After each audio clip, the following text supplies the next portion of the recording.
best for less is what you get when you shop at the home of Western Family, Harvest Foods in Wallace. In the meat department, get fresh fryer drums, 99 cents a pound, or boneless beef cross rib steak, just $2.98 a pound. In the produce section, get a 3-pound bag of Halo tangerines, just $4.88 a pound, and a whole cantaloupe, 2 for $5. It's going on now through Tuesday at the home of Western Family, Harvest Foods in Wallace. Straight ahead on the 6 o'clock news, your parking habits are gonna have to change. Diagonal parking will be upon us by Monday. Then, remember last winter when the Shoshone County Dispatch tower collapsed? Well, crews tell us they should be getting it back up and running by this spring. But first, winter is out and construction is in. What the city of Wallace is already doing. I'm John Webb, and the news at 6 begins right now. You're watching the 6 o'clock news on Channel 3 with John Webb, weather with Makenna and Jaden House with sports. This is Channel 3 News at 6. And that construction began this Thursday. Good evening, I'm John Webb. This week we spoke with Wallace Street Supervisor Jim Kaysen about a new project the city is working on. Last year, the 6th Street Bridge at the bottom of 9 Mile was assessed, and they discovered that the load capacity dropped, meaning that many of the semi-trucks that travel across the bridge can't do so anymore. Right now there's a load restriction on it. In order to support those larger trucks, the city is building a temporary ramp.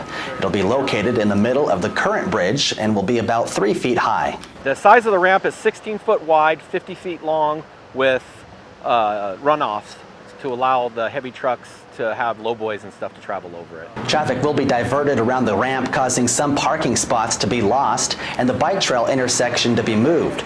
The ramp itself should cost about $53,000. In the next 2 years, though, they plan to build a whole new bridge altogether. The bridge is a temporary bridge for at least 2 years as of right now.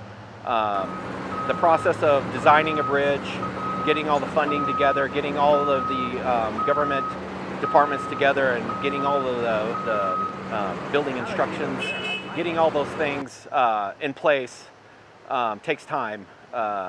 So the estimated time right now is at least 2 years this bridge is going to sit here. The city received about $200,000 from the federal government, but Kaysen tells us that they are doing most of the work themselves in order to save money. The county's going to come in and help us lift it off of the truck and place it. And then we're basically building the ramps and putting it all together. Well, the ramp should be finalized within the next couple of weeks. Some breaking news out of Mullan tonight. The Shoshone County Sheriff's Office finalized their investigation on a shooting that occurred on April 1st. They responded to the city of Mullan for a domestic abuse report. 50-year-old Terry Olam suffered a gunshot wound to the face. A 60-year-old woman whose name hasn't been released fired the weapon. According to a press release, Olam is currently being held on a felony warrant for separate charges out of the state of Colorado. Olam is also being charged with domestic battery and attempted strangulation, which are both felony charges. The victim in this case will not be charged because the sheriff's office says it was strictly self-defense. On the 10th, 22 minutes after noon, the Idaho State Police responded to an injury crash that occurred on I-90 near milepost 26. 43-year-old Felix Jitterman of Brooklyn, New York, was traveling at a high rate of speed when he lost control of the semi-truck and crashed into the north shoulder. Jitterman was traveling westbound when the crash occurred. He went through a concrete Jersey barrier and overturned the semi into its side. Once crews arrived on scene, they extracted and transported Jitterman to the Kootenai Health with non-life-threatening injuries. He was wearing his seatbelt at the time of the crash. However, he was cited for reckless driving. Last year, Wallace High senior Ethan Parsons became paralyzed from the waist down. He's been making several trips to Seattle to receive a full diagnosis, but doctors have yet pinpointed the problem. The Wallace High Student Council is hosting a fundraiser for Ethan. Our Hannah Garatone has more. Thanks, John. Just recently, Ethan Parsons, one of Wallace High School seniors, has recently become paralyzed from the waist down. Doctors have yet to discover what caused this unfortunate incident. Luckily for Ethan and his family, they have a great community willing to help and support them while they go through this troubling time. I spoke with Wallace High School's ASB president and vice president about the upcoming fundraiser they have organized for Ethan and his family. Yeah, not quite yet, but they're making trips to Seattle and stuff, and they're in need of money for travel expenses and then also medical bills. All the money that will be raised from this fundraiser goes directly towards Ethan and his family to help cover medical bills, traveling expenses, and more. The Wallace Student Council is also encouraging businesses around the Silver Valley to participate and donate in the event. Okay, so this is a huge deal for us. We really want business competitions happening. So Yeah. we feel like if, Mountain Cascadia went against Good Samaritan in Silverton, in a basketball tournament, that would be awesome.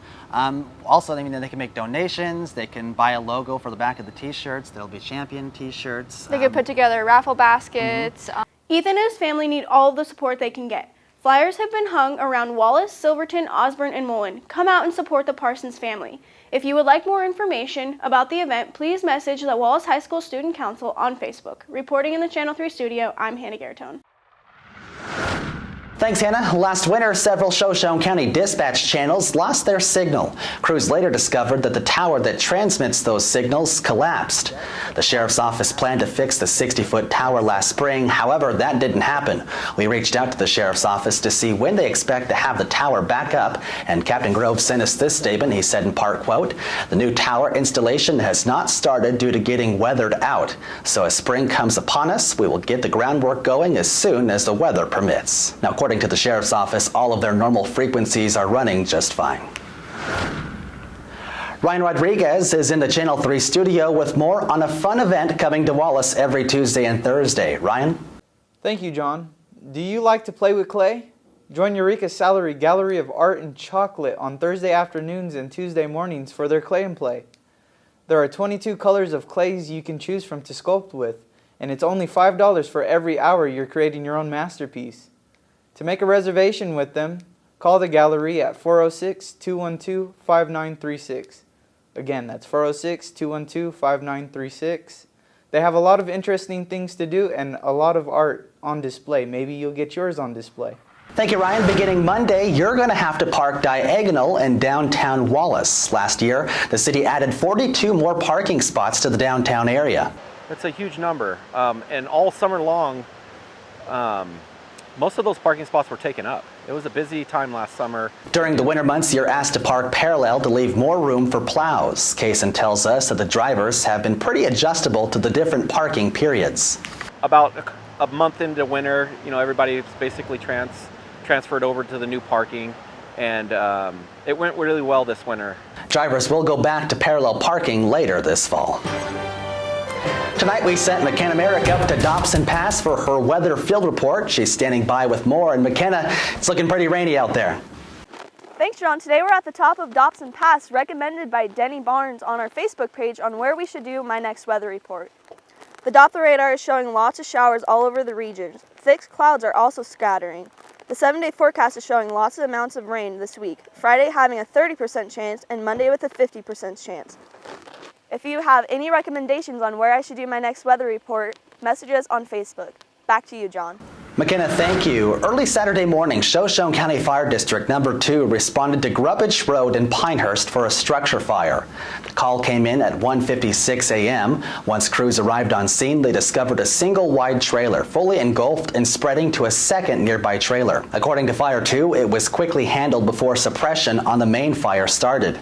Unfortunately, the involved trailer received extensive damage, while the second nearby trailer only received minor damages. Crews do not know what started the fire, but they tell us that there was a wood stove fire prior to the incident. Nobody was home at the time of the fire. Jaden House has more on sports. Jaden? Thanks, John. The Kellogg Wildcats and the Wallace Miners have once again co-opted for a baseball team. You can come watch them play next week in a doubleheader on Tuesday, April 16th. The Wildcats will be traveling to the Timberlake High School with their first game starting at 3 p.m. and their second game to follow at 5 p.m.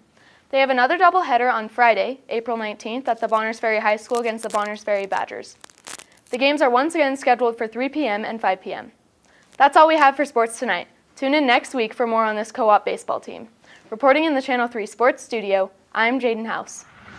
Last week, we announced who will be taking former news anchor Mason Chafee's spot here at Channel 3. Dorsey Pearson, a freshman at the Wallace High School, says he's thrilled to join Channel 3, and he joins us now. Dorsey, it's good to see you. Good to be here. So tell us a little bit more about why you joined Channel 3.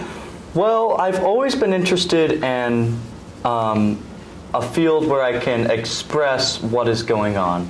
And I've been craving to have this opportunity when you gave me the chance to join the team. All so right. I'm quite thankful for that. Well, good. We're glad to have you. So do you have any experience with news or film?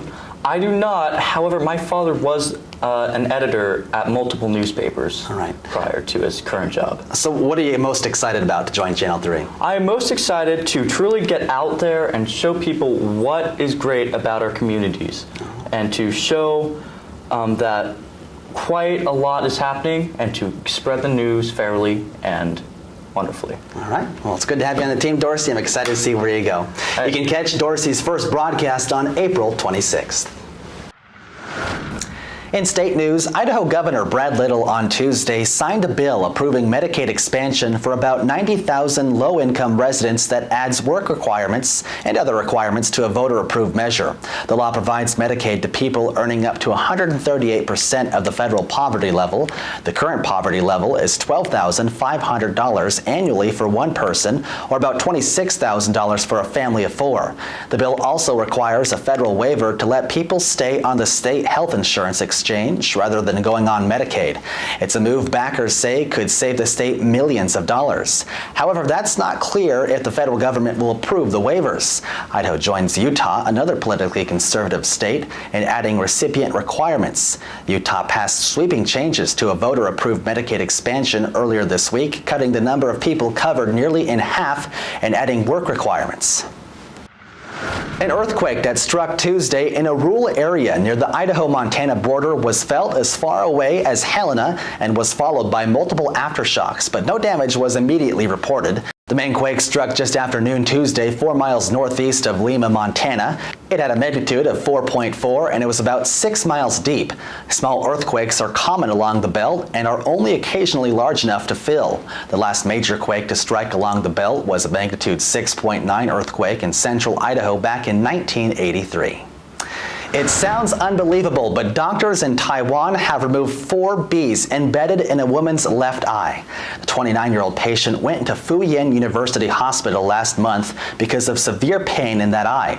Doctors discovered the tiny bees feeding off the moisture in her tear ducts. She said the ordeal began when she was plucking weeds around a gravestone. She said she rinsed what she thought was sand from her eyes, but the left eye was heavily swollen by the time she got home. Dr. Hung said the patient's contact lenses may have saved her vision. The woman was discharged and is expected to make a full recovery. The still living bees were sent to a research facility where they will be further studied. Wow. And that's the 6 o'clock news for tonight. Until we speak again, I'm John Webb. Have a great evening.